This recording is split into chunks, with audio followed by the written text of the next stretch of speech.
Hello students, कैसे हैं आप। आशा करता हूँ ठीक होंगे। पिछले लेक्चर में हमने क्षितिज भाग 1 के पाठ 1 दो बैलों की कथा, जिसके लेखक प्रेमचंद हैं, उसके लेखक परिचय और पाठ परिचय के बारे में हमने चर्चा की थी। आज हम उस पाठ को पढ़ेंगे, यानी पाठ का वाचन एवं व्याख्या। वाचन का मतलब पढ़ना एवं व्याख्या, ये दोनों करेंगे। इसके बारे में जानेंगे, पाठ के बारे में पढ़ेंगे। तो चलो शुरू करते हैं। दो बैलों की कथा। जानवरों में गधा सबसे ज्यादा बुद्धिहीन समझा जाता है। यानी कि जो जानवरों में गधा जो नाम का प्राणी है, जानवर है, वो सबसे ज्यादा बुद्धिहीन समझा जाता है, मूर्ख समझा जाता है। जब हम किसी आदमी को परले दर्जे का बेवकूफ कहना चाहते हैं तो उसे गधा कहते हैं। परले दर्जे का मतलब सबसे ऊंचे दर्जे का, यानी कि हाई कैटेगरी का, हाई क्वालिटी का, तो हम उसको गधा कह देते हैं। गधा सचमुच बेवकूफ है या उसके सीधेपन, उसकी निरापद सहिष्णुता ने उन्हें यह पदवी दे दी है, इसका निश्चय नहीं किया जा सकता। लेखक यहाँ कहना चाहता है कि गधा वास्तव में ही बेवकूफ है या उसका सहिष्णुता, यानी कि निरापद सहिष्णुता मतलब बिल्कुल बिना किसी विरोध किए सहन शक्ति, सब कुछ सहन कर लेने वाली जो पदवी है, सहन सकते वाली, सहन करने वाली विशेषता है, उसके कारण इसको ये पदवी, उसके कारण उसको ये पद, उसके कारण इसको ये एक तरह से डिग्री दे दी गई है। गाय सींग मारती है, ब्याई हुई गाय तो अनायास ही सिंगने का रूप धारण कर लेती है। गाय सींग मारती है, ब्याई हुई गाय, जैसे किसी गाय का अभी छोटा बच्चा पैदा हुआ है, उसके पास जाने पर अनायास ही अचानक ही सिंगनी का, शेरनी की तरह रूप धारण कर लेती है। यानी कि अगर उसके बच्चे को आप छेड़ते हैं, उसके बच्चे को उससे दूर ले जाने की कोशिश करते हैं, गाय के बच्चे को कोई व्यक्ति अगर परेशान करने की कोशिश करता है तो गाय उस समय शेरनी की तरह उस पर आक्रमण करने की कोशिश करती है और उस पर जो है उससे अपने बच्चे की रक्षा करने का प्रयास करती है। कुत्ता भी गरीब जानवर है, लेकिन कभी कभी उसे भी क्रोध आ जाता है। कुत्ते को गरीब जानवर माना जाता है कि भाई कुत्ता बेचारा घर की रखवाली करता है, ये जो है कोई अगर इसको रोटी डाल देता है, टूक डाल देता है तो खा लेता है, वरना बेचारा भूखा रह लेता है। लठ देख के कोई भी इसको भगा सकता है, लेकिन फिर भी कभी कभी इसे भी क्रोध करते देखा जा सकता है। लेखक का मानना ऐसा है। किंतु गधे को कभी क्रोध करते नहीं सुना न देखा। लेकिन लेखक कहता है कि गधे को, बेचारे को, कभी भी क्रोध करते हुए न तो देखा न सुना। चाहो जितना गरीब को मारो, चाहो जैसी खराब सड़ी हुई घास सामने डाल दो, उसके चेहरे पर कभी असंतोष की छाया भी न दिखाई देगी। उस बेचारे को चाहो जितना मार लो, चाहो जैसा कुछ व्यवहार कर लो, चाहो जैसा रूखा सूखा जो चारा उसके सामने डाल दो, लेकिन उसके चेहरे पर कभी भी असंतोष की छाया दिखाई नहीं देगी। यानी कि कभी भी उसके चेहरे पर असंतुष्टि का भाव प्रकट नहीं होगा, वह उदासी का भाव प्रकट नहीं होगा। बैसाख में चाहे एक आध बार कुलेल करते देखा हो। कुलेल का मतलब उछल कूद, हो सकता है बैसाख के महीने में। और ये बैसाख का महीना कब होता है? बैसाख का महीना होता है ज्येष्ठ आषाढ़। चैत बैसाख ज्येष्ठ आषाढ़, यानी कि होली के बाद चैत्र लगता है, चैत के महीने के बाद जो है बैसाख का महीना होता है। यानी कि अगर हम प्राकृतिक की बात करें तो फसलें कट चुकी होती हैं चैत बैसाख। चैत्र में गेहूं वगैरह निकलते हैं, तो यानी कि बैसाख में खेत खाली हो चुके होते हैं। और खेत खाली होने के बाद ये अपने आप में सोचता है कि देखो मैंने सब कुछ खा पी करके इन खेतों को कितना खाली कर दिया है और मैं कितना मोटा ताजा हष्ट पुष्ट हो गया हूँ। इसलिए इसे वैशाख नंदन भी कहा जाता है। गधे को वैशाख नंदन भी कहा जाता है, क्योंकि वैशाख नंदन इसलिए कहा जाता है कि बैसाख के महीने में जब फसलें कट चुकी होती है और सारे खेत खाली हो गए होते हैं, तो ये अपने आप को सोचता है, विचार करता है कि देखो ये सारे खेत मैंने खा खा के चर चर के खाली कर दिए हैं और मैं कितना हष्ट पुष्ट मोटा ताजा हो गया हूँ। उसकी इस मूर्खता के कारण इसे वैशाख नंदन कहते हैं। तो बैसाख में ये इस जोश में रहता है कि मैंने सारे खेत खाली कर दिए हैं, तो उस जोश के कारण ये जो क्या है गधा एक आध बार कुलेल करता होगा, कर लेता, मतलब उछल कूद कर लेता है, लेकिन उसके एक आध बार कुलेल करता हूँ, पर हमने तो उससे कभी खुश होते हुए नहीं देखा, विशेष रूप से खुश होते हुए नहीं देखा हमने। उसके चेहरे पर एक विषाद स्थायी भाव से छाया, विषाद का मतलब एक उदासी, एक दुखद भाव, दुख का भाव हमेशा छाया रहता है, स्थायी रूप से, परमानेंट रूप से छाया रहता है। सुख दुख हानि लाभ किसी भी दशा में उसे बदलते हुए नहीं देखा, चाहे सुख आए चाहे दुख आए, चाहे उसके लिए लाभ हो चाहे हानि हो, कभी भी कैसी भी स्थिति हो, कैसी परिस्थितियां हो, वो हमेशा अपने व्यवहार को एक जैसा ही रखता है, कभी बदलते हुए नहीं देखा है। ऋषियों मुनियों के जितने गुण हैं वे सभी उसमें पराकाष्ठा को पहुंच गए हैं, हाई लेवल, उच्चतम टॉप पॉइंट पर पहुंच गए हैं, शिखर बिंदु पर पहुंच, यानी सबसे ऋषि मुनियों के जितने भी गुण हैं, सहनशीलता के, सुख दुख में हमेशा एक जैसा रहना, किसी से ज्यादा मजाक नहीं करना, हमेशा एक जैसा रहना, प्रकृति के हिसाब से, न अधिक खुश होना न अधिक दुख होना, तो इस प्रकार से जो है वो भाव ऋषि मुनियों के जो सारे लक्षण हैं वो इस गधे में दिखाई देते हैं।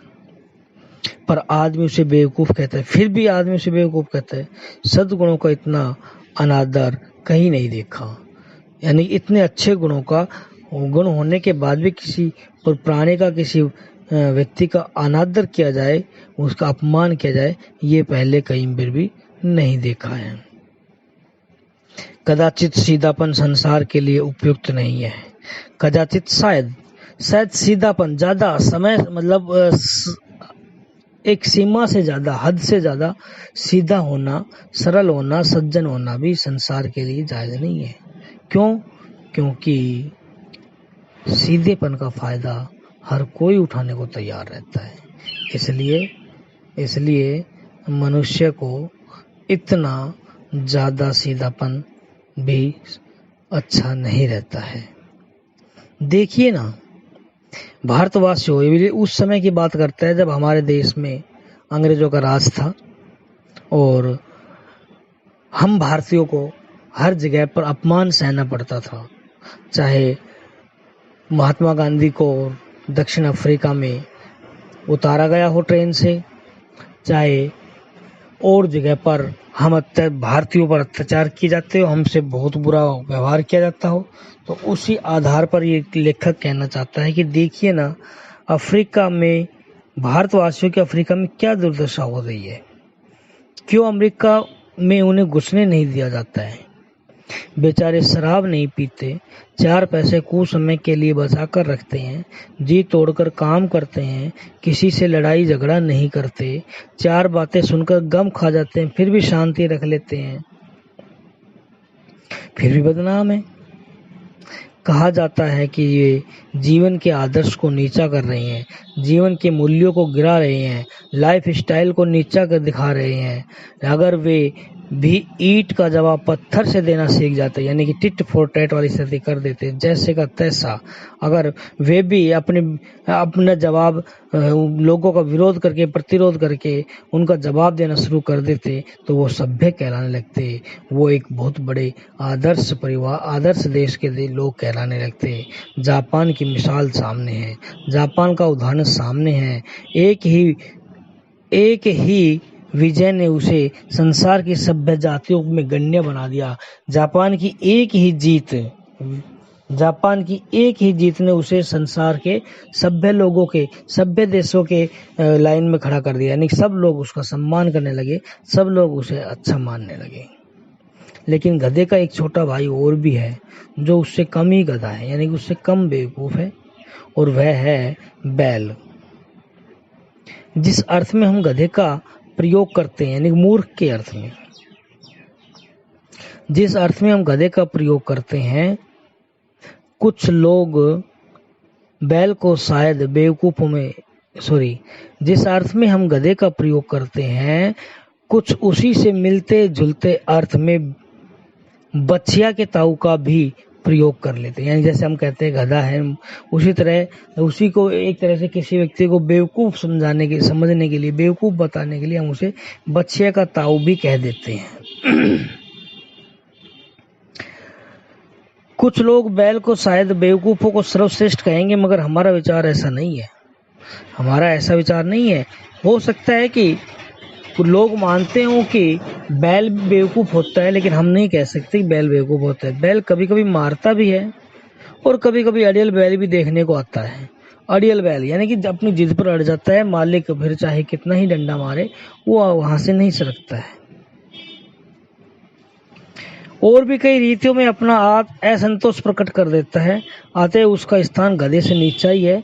गधे के बराबर वो सही शून्यता यानी कि सहन करने की शक्ति वाला, हमेशा खुश रहने वाला, किसी का विरोध नहीं करने वाला, इन मामलों में बैल गधे से नीचे है। बैल गधे के बराबरी नहीं कर सकते। झुरी काछी के दोनों बैलों के नाम थे हीरा और मोती। अब यहाँ एक किसान है, उसका नाम है झुरी काछी, और वो उसके दो बैल थे, हीरा और मोती। दोनों पछाई जाति के थे, दोनों देखने में सुंदर, काम में चौकस, डील में ऊंचे। अच्छे थे, पछाई जाति के थे यानी कि विशेष जाति के थे, देखने में सुंदर थे, काम में चौकस मतलब अच्छी तरह काम करते थे, डील में चौखे, डील में ऊंचे यानी कि कद काठी में, वजन में, हाइट में काफी ऊंचे थे वो, यानी कि पूरे शरीर के थे। बहुत दिनों साथ रहते रहते दोनों में भाईचारा हो गया था।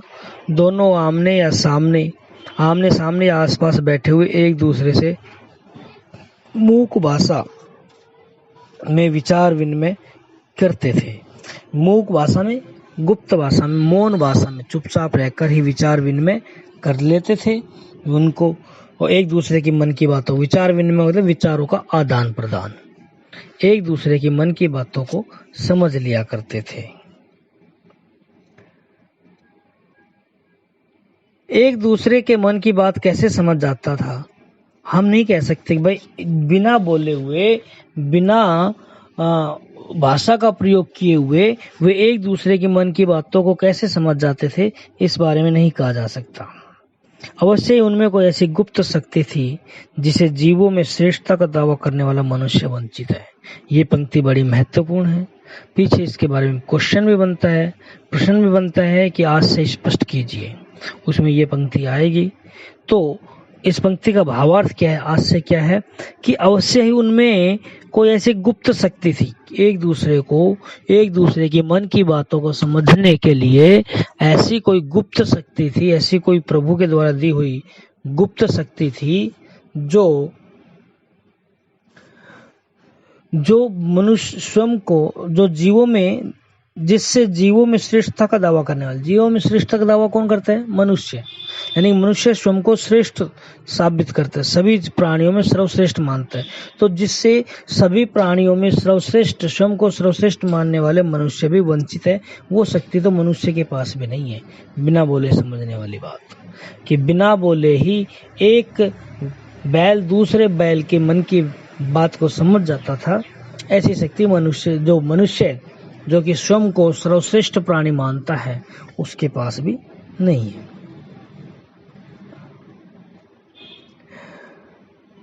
दोनों एक दूसरे को चाटकर और सूंघकर अपना प्रेम प्रकट करते थे। कभी कभी दोनों सींग भी मिला लिया करते थे, विग्रह के नाते से नहीं, केवल विनोद के भाव से, आत्मीयता के भाव से। जैसे दोस्तों में घनिष्ठता होते ही धोल धप्पा होने लगता है।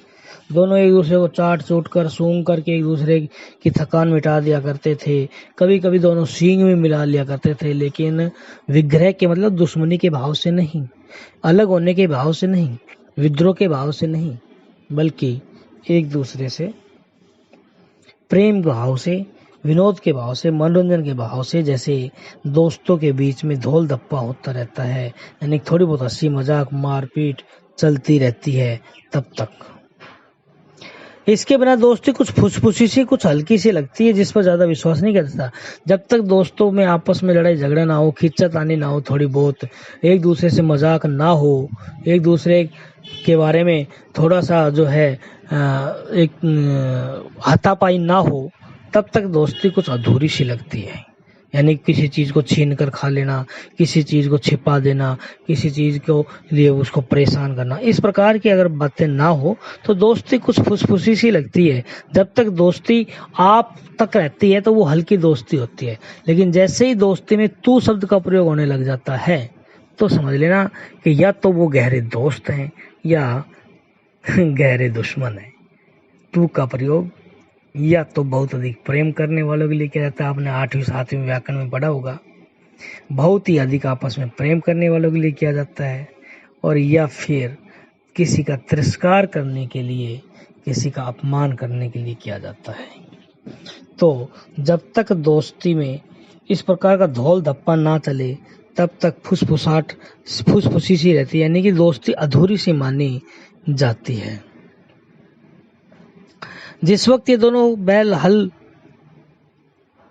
हल या गाड़ी में जोत दिए जाते और गर्दन हिला हिला कर चलते, उस वक्त हर एक की यही चेष्टा होती कि ज्यादा से ज्यादा बोझ मेरी ही गर्दन पे, यानी कि जब ये गाड़ी में जुत जाते, गाड़ी में चलते, तो इनके जब ये गर्दन उचका कर, ये तो बाद में आएगा, मतलब चलते तो इनके दिमाग में एक ही चीज रहती, गर्दन हिला हिला कर चलते, उचका करके चलते, ताकि वो एक दूसरे पर बोझ कम डालना चाहते थे, खुद अपने ऊपर बोझ ज्यादा लेना चाहते थे, ताकि गर्दन ऊंची रखेंगे तो ज्यादा बोझ मेरे ऊपर आएगा, इसलिए अपनी गर्दन उचका कर, यानी कि कहने का भाव ये हुआ कि वो एक दूसरे को जो है कष्ट कम देना चाहते थे। दिन भर के बाद दोपहर या संध्या के समय दोनों खुलते तो एक दूसरे को चाट चोट कर अपनी थकान मिटा लिया करते थे। नांद में खली भूसा पर, नांद मतलब खोर लाश, यानी कि वह स्थान जहाँ पशु चारा चरते हैं, वह पात्र भी हो सकता है। तो नाद में खली भूसा पड़ जाने के बाद दोनों साथ उठते, साथ नांद में मुंह डालते और साथ ही बैठते, यानी एक साथ खाते, एक साथ बैठते, एक साथ उठते। एक मुंह हटा लेता तो दूसरा भी हटा लेता, एक मुंह हटा लेता तो दूसरा भी हटा लेता। संयोग की बात है, झुरी ने एक बार गोई को ससुराल भेज दिया, गोई मतलब बैलों की जोड़ी को ससुराल भेज दिया। बैलों को क्या मालूम कि वो क्यों भेज जा रहे हैं, समझे मालिक ने हमें भेज दिया। अपना यूं बेचा जाना उन्हें अच्छा लगा या बुरा कौन जाने, पर झुरी के साले गया को घर तक गोई ले जाने में दांतों पसीना आ गया, बहुत अधिक परेशानियों का सामना करना पड़ा। पीछे से हाकता तो दोनों दाएं बाएं भागते। पगिया मतलब रस्सा पकड़कर आगे से खींचता तो दोनों पीछे की ओर जोर लगाते। मारता तो दोनों सींग नीचा करके हुंकारते। अगर ईश्वर ने उन्हें वाणी दी होती, आवाज दी होती, बोलने की क्षमता दी होती, तो वे झुरी से पूछते कि तुम हम गरीबों को क्यों निकाल रहे हो। हमने तो तुम्हारी सेवा करने में कोई कसर नहीं उठा रखी है, फिर भी अगर हमसे इतनी मेहनत से काम न चलता तो और काम में ले लेते। हमें तो तुम्हारी चाकरी में मर जाना भी कबूल था, तुम्हारी सेवा में मर जाना भी कबूल था। हमने कभी दाने चारे की शिकायत नहीं की, तुमने जो कुछ भी खिलाया वही सिर झुकाकर खा लिया, फिर तुमने हमें इस जालिम के हाथों क्यों बेच दिया। यानी कि वो अपने आप को बिका हुआ समझ रहे थे, जबकि हकीकत ये थी कि वो कुछ समय के लिए अपने साले को दे दिए थे बैल कि भाई कुछ ज्यादा काम है तो आप तुम ले जाओ, बाद में मेरे बैलों को वापस छोड़ जाना।